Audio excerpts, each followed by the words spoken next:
Hello' everyone, আজি মাৰ ঘৰৰ পৰা ঘৰলৈ আহিলোঁ। মাকো লগতে লৈ আনিছোঁ, নহ'লে দেহা মানুহে ইমান আমনি কৰে মাক নেদেখিলে। ঘৰ আহিয়ে চোতাল সাৰি ল'লোঁ, ইমান লেতেৰা হৈ আছে। ঘৰত বহুত দিন নাছিলোঁ যে মই।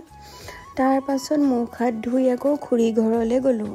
আজি খুৰী ছোৱালীজনীক বিয়া ভাত খাবলৈ মাতি থৈ আহিলোঁগৈ। খুৰী ঘৰৰ পৰা আহিয়ে আমি চবে চাহ খালোঁ।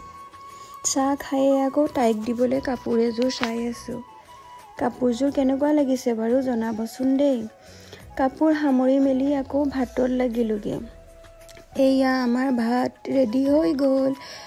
আজি আমাৰ ভাতৰ লগত আছে মাংসৰ জোল, মাছৰ জোল, সৰু আলু ফ্ৰাই আৰু পাপৰ। আমাৰ ভাত খোৱা হৈ গ'ল দেই।